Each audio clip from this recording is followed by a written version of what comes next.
플로렌스 체드윅이라는 사람이 있었습니다. 1951년 영국 해협을 왕복으로 헤엄쳐서 건넌 최초의 여성이었습니다.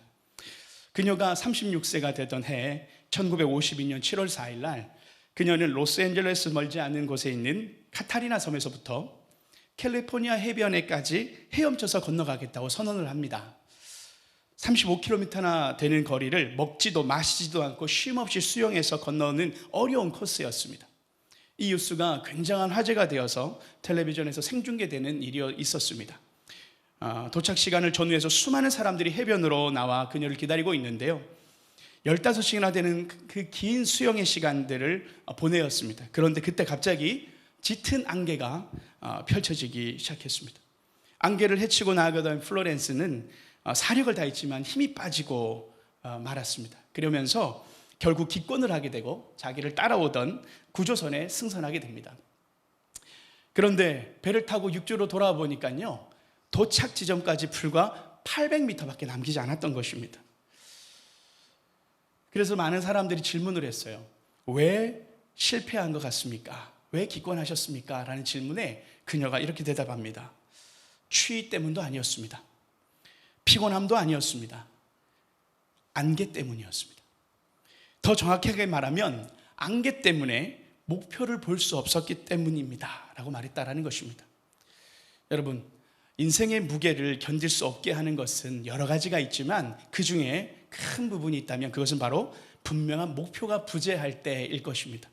마찬가지로 신앙생활에서도 목표가 분명하지 않을 때 우리의 신앙생활 또한 위기를 맞이할 수 있다는 것을 우리는 생각해 볼 수 있습니다. 오늘 본문에서도 신앙생활을 마라톤과도 같다라고 이야기하며 경주로 비유합니다. 12절 내가 달려가노라, 14절 달려가노라, 두 번이나 달려가노라는 표현을 쓰면서 운동 경기에 대한 이야기를 하죠. 사도 바울은요, 빌립보 교회를 향하여 표대를 향하여 달려가는 삶을 도전하고 있습니다. 오늘 우리는 말씀을 통해 우리가 달려가야 할 표대는 무엇인지, 그리고 어떤 자세로 달려가야 하는지 우리가 함께 나눠보고자 하는 것입니다. 그래서 오늘 설교의 제목은 표대를 향하여입니다. 표대를 향하여. 먼저 오늘 빌립보서의 배경을 설명하고 말씀으로 들어가고자 하는데요, 빌립보서는 사도 바울이 2차 전도 여행 때 만났던 빌립보 교회를 향하여 쓴 서신서입니다. 우리가 다 알듯 사도 바울은 로마 감옥에서 이 편지를 쓰고 있는 옥중 서신인 것을 알 수 있죠. 그런데 이 빌립보서의 별명이 있는데 여러분 다 알다시피 기쁨의 서신 아닙니까? 감옥에서 사도 바울이 기쁨이라는 단어를 16번이나 쓰고 있습니다.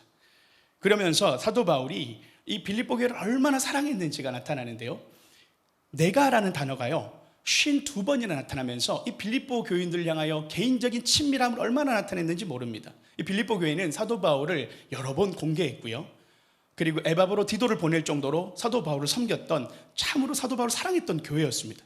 그런데 이 사랑하는 교회가 어려움에 처하게 되고 잘못된 가르침으로 인해서 사도 바울은 바르게 잡아줘야 되겠다라는 생각 속에 이 편지를 또한 쓰게 됩니다.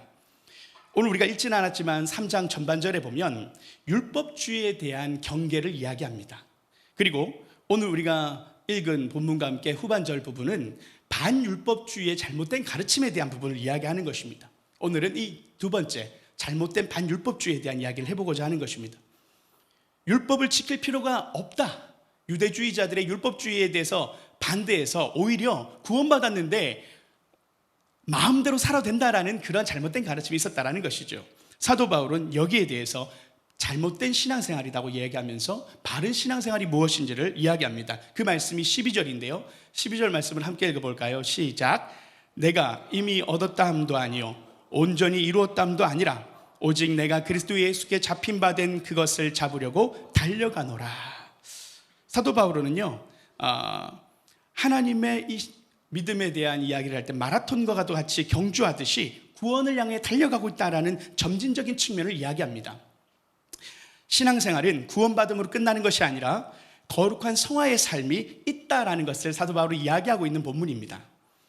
그리고 사도 바울은 이 결승선을 향해서 온갖 노력을 기울여서 달려가는 경주자처럼 표대를 향하여 달려가라라고 이야기하는데요 14절, 그가 그렇게 달려갔다라는 것입니다. 표대를 향하여 그리스도 예수 안에서 하나님이 위에서 부르신 부름의 상을 위하여 달려가노라. 사도 바울은 이처럼 방향 없는 삶이 아니라 분명한 표대, 내가 예수 그리스도를 닮아가는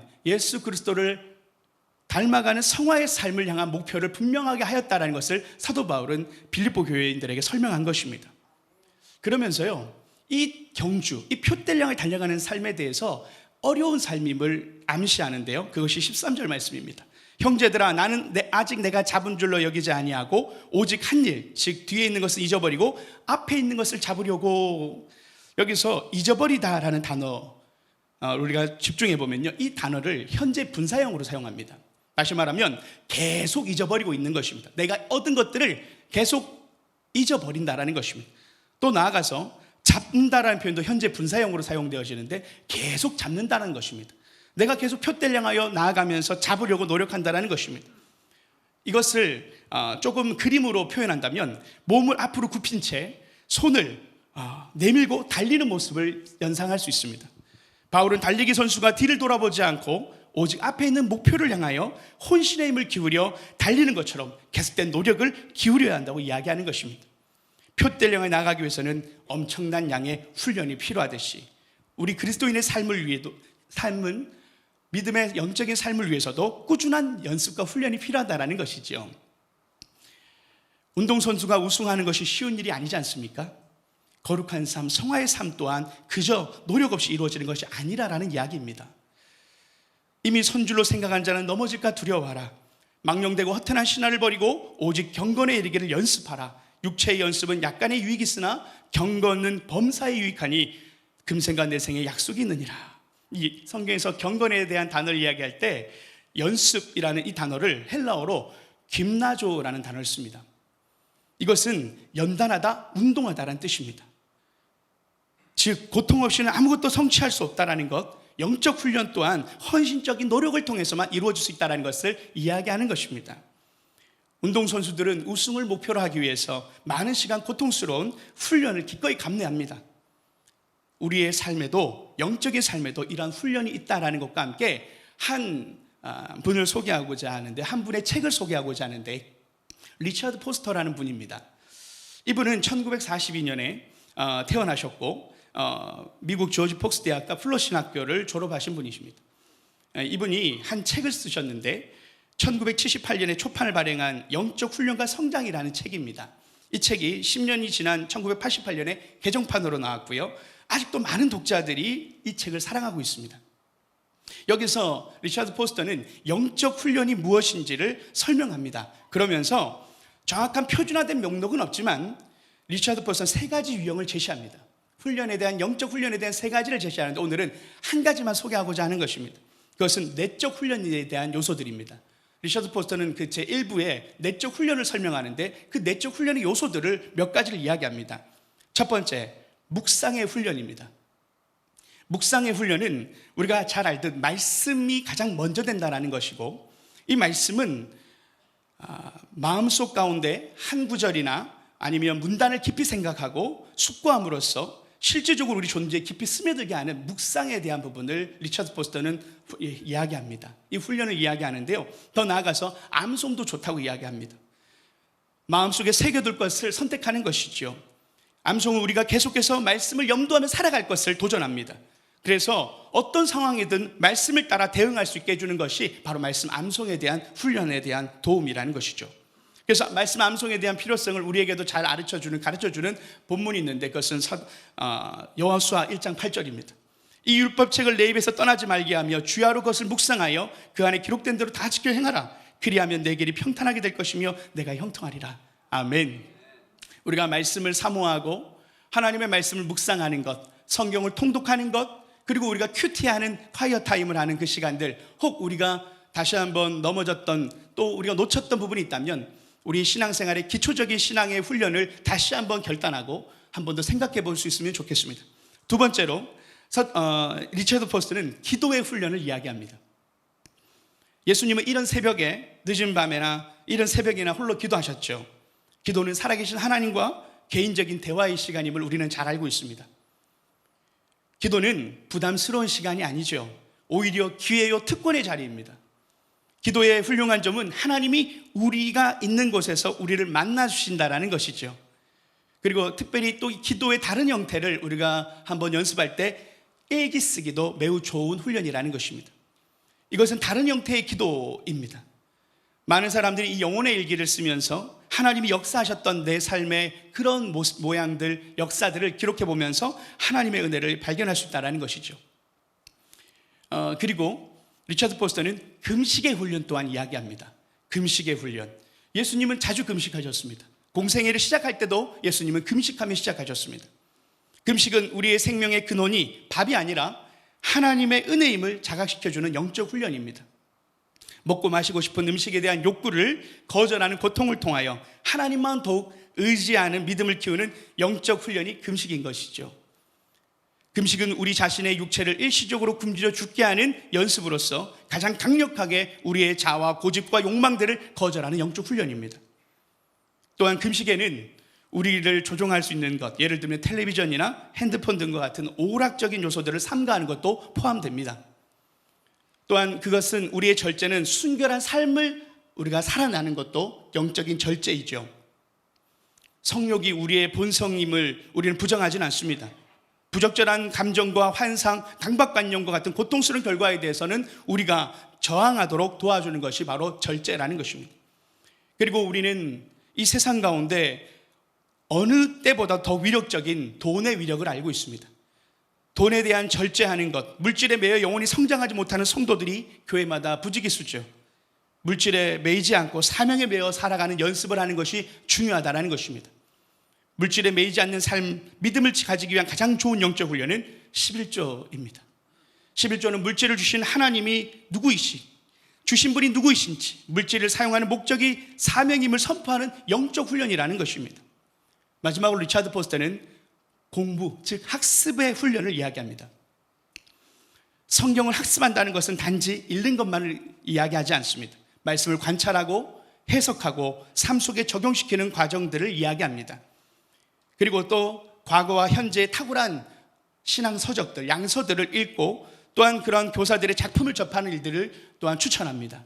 이처럼 여러 가지 이야기를 했습니다. 말씀의 훈련, 기도의 훈련, 금식의 훈련, 학습의 훈련, 이러한 훈련들이 우리에게 주는 목적이 있고 좋은 결과가 있는데 그것은 바로 습관을 만든다는 것입니다. 미국의 심리학자이면서 철학자의 윌리엄 제임스는 이런 유명한 이야기를 했죠. 생각이 바뀌면 행동이 바뀌고, 행동이 바뀌면 습관이 바뀌고, 습관이 바뀌면 성격이 바뀌고, 성격이 바뀌면 인격이 바뀌고, 인격이 바뀌면 운명이 바뀐다. 여기서 아멘 하고 싶습니다. 너무나도 맞는 말이다라는 생각을 해보게 됩니다.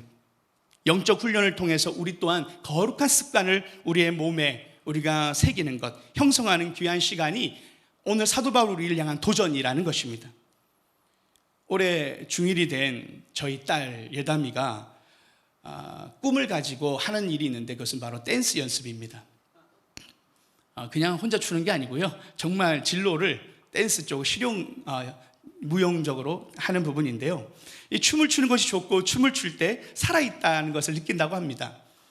그런데 한 학기가 마무리되어 갈수록 아이가 생기를 잃고 춤추는 것도 공부하는 것도 힘들어하는 겁니다. 그런 모습을 지켜보면 부모된 마음으로 아이에게 춤을 계속 추게 해야 될까라는 생각을 할 수 있죠. 활발하던 말 많던 아이가 조용히 바뀌어가는 모습이 보이는 겁니다. 그렇게 여름방학이 시작되었고 7월 20일에서 23일까지 청소년 여름 수련회가 있었습니다. 수련회 가는 것을 망설이는 것을 보았습니다. 중1이다 보니 아직 아는 사람도 많지 않고 또 일상에서 지쳐서 그냥 쉬고 싶어하는 모습이 보이는 거죠. 그런 아이를 등 떠밀다시피 수련회에 등록시켰습니다. 첫째 날 철로 역정이라는 프로그램을 했대요.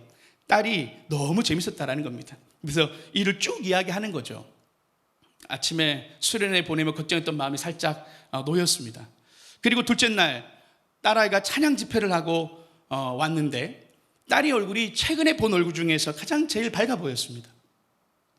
신이 나서 자신의 이야기를 막 시작하는 거예요. 사실은 수련회 가기 전까지 춤을 계속 추는 것에 대해서 고민이 되었다라는 겁니다. 왜 그러냐 물어봤더니 춤을 추면서 느낀 게 있는데 이 세상에는 자기보다 춤을 잘 추는 사람이 너무 많은 걸 느꼈다라는 겁니다. 댄스 학원이 이렇게 그 전국에서 경쟁해서 3등한 팀입니다. 그리고 미국에도 이번에 나가게 되는데 저희 딸은 개인적인 사정으로 미국에 못 가게 됐습니다. 3등을 했는데 못 갔습니다.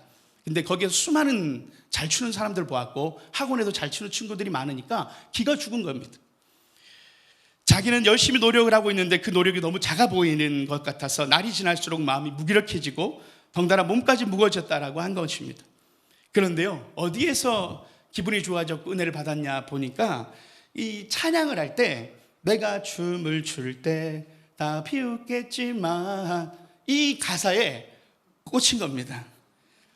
내가 춤을 출 때 다 비웃겠지만이라는 가사를 보는 순간 자기 마음이 하나님이 다 알고 있는 것 같아서 부끄러운 마음이 들었다라는 겁니다. 내가 힘든 것을, 내가 작다고 느끼는 것을 하나님이 다 알고 계신 것 같아서 위로가 되었다라는 겁니다. 그리고 하나님은 천국에만 있는 게 아니라 정말 내 마음속에 계셔서 아무에게도 말 못했던 내 마음을 모두 알고 계시구나라는 것을 느꼈다라는 것이죠. 그래서 조금 더 춤을 춰보고 싶다라고 생각이 들었다고 합니다. 실제로 수련회 끝나고 나니까 딸이 열심히 춤을 연습하더라고요. 아빠 된 입장으로 중1인데 자신의 꿈에 대해 진지하게 고민하고 또 하나님 앞에 스스로 대화하고 결단하고 나아가는 모습이 참 좋아 보였습니다. 딸이 인생에서 한 뼘 더 성장했음을 느끼는 시간이었습니다. 이 성장이 가능했던 이유가 무엇일까요? 청소년교회 여름 수련회 아니었겠습니까? 여러분, 우리의 삶에는 이만하면 됐지, 내가 만난 하나님이 이 정도면 됐지라고 생각할 때가 많습니다. 우리의 신앙은 계속 성장해야 합니다. 6월에 사과나무에 달린 사과도 크기도 작고 먹을 수는 없지만 분명히 원해적으로는 사과라는 종에 속합니다. 그러나 9월의 사과는 다 자란 물이 익은 아름답고 맛있는 사과입니다. 이번 여름 우리에게 매우 중요한 시간이라고 믿습니다. 우리 교회에서는 비전의 사다리 과정이 이 여름에 8월에 다 열립니다. 신앙의 훈련 과정이 시작되는 절기입니다. 절입니다. 알파, 치유수양의 은혜의 동산, 청지기 훈련, 그리고 다음 주부터 메리지 코스도 광고가 될 것입니다. 메리지 코스 좋다고 합니다. 여러분에게 지금 이 저녁에 하나님께서 또한 도전하시는 말씀이 있습니까? 우리의 삶에서 여름은 단순히 방학을 하거나 쉼을 가지는 것 이상으로 우리의 신앙은 물씨의 신앙을 성장시킬 수 있는 좋은 길이에요. 물 익기 전 충분한 광합성을 할 수 있는 시간임을 잊지 맙시다. 우리의 여름을 어떻게 보내느냐에 따라서 우리의 가을의 모습은 분명히 달라져 있을 것입니다. 바울은요, 이 말씀을 하면서 당시 경기장의 모습을 상상했을 것입니다. 지금과 마찬가지로 당시에 경기장에는 경기가 가장 잘 보이는 곳에 기빈석이 있었습니다. 거기에는 주로 통치자들이 앉아 있었습니다. 마라톤 경기에서 결승점에 1등이 도착하면 나팔수가 축하 나팔을 불었고 1등한 사람의 이름과 그 아버지의 이름을 불렀습니다. 그리고 국제 경기에서는 출신 국가명도 불러줬습니다. 선수는 자신의 이름이 불리면 위로 올라가서 상을 받았던 것이죠. 인생의 마라톤을 달려가고 계신 여러분, 너무너무 힘드십니까? 숨이 턱끝까지 차오르고 덩달아 눈물도 차오르고 나의 의지와는 상관없이 쌓여가는 오해와 관계의 깊은 골, 용서되지 않는 마음들과 앞뒤 좌우가 꽉 막혀 포기하고 싶은 마음들로 가득 차 있는 분이 계십니까? 나는 열심히 달려가고 있는 것밖에 없는데 비바람이 불며 안개가 껴서 앞이 보이지 않고 목표점이 어디인지 보이지 않는 것 같은 분이 계십니까? 그렇다면 여러분, 인생의 마라톤을 제대로 하고 계신 것입니다. 앞이 보이지 않는다고 목표점을 800m 앞두고 포기하지 말고 기록을 내려고 너무 무리하지도 말고 꿋꿋이 버텨보십시오. 달리다 너무 힘들면 우리 주님을 바라보시기를 권면합니다. 여러분은 혼자가 아닙니다. 주님이 우리를 향하여 응원하고 계십니다. 잘하고 있다. 우리가 잘하는 멋지다. 음이야. 브라보. 주님이 우리를 향하여 응원하고 계십니다. 조롱이 아니라 진심으로 주님이 우리를 응원하고 계심을 믿습니다. 마지막 날 주님의 그 영광스러운 우리의 마지막 결승전을 통과할 때 주님이 우리의 모습을 돌아보시면서 승리의 면류관을 씌워주시고 우리를 안아주시고 우리의 눈물을 닦아주실 줄 믿습니다. 그날 다시 한번 주님 앞에서 우리가 주님 앞에 우리의 면류관을 내어드리며 우리를 위하여 자신의 십자가 그 부활의 그 고난을 참여하셨던 주님 앞에 감사하며 우리 주님 더 알기를 원합니다. 주님 사랑합니다. 그렇게 주님과 함께 사귀는 우리 모두가 되시기를 축복합니다. 함께 기도하겠습니다. 하나님 아버지 감사합니다. 표대를 향하여 달려가라 말씀하시는 말씀을 듣습니다. 지치고 힘들고 때로는 포기하고 싶고 때로는 주저앉고 싶을 때 우리를 향하여 격려하시고 힘들고 어렵지만 영적인 훈련에서 승리하라 말씀하시고 이 여름 다시 한번 주님을 향하여 우리의 마음을 굳게 하고 주님의 십자가의 그 고난과 부활의 영광을 생각하며 주님의 십자가의 고난에 참여하며 온전히 승리하는 우리 모두가 될 수 있도록 하나님 우리의 믿음을 붙들어 주시옵소서. 우리에게 승리의 면류관을 주실 예수 그리스도의 이름으로 기도드리옵나이다. 아멘.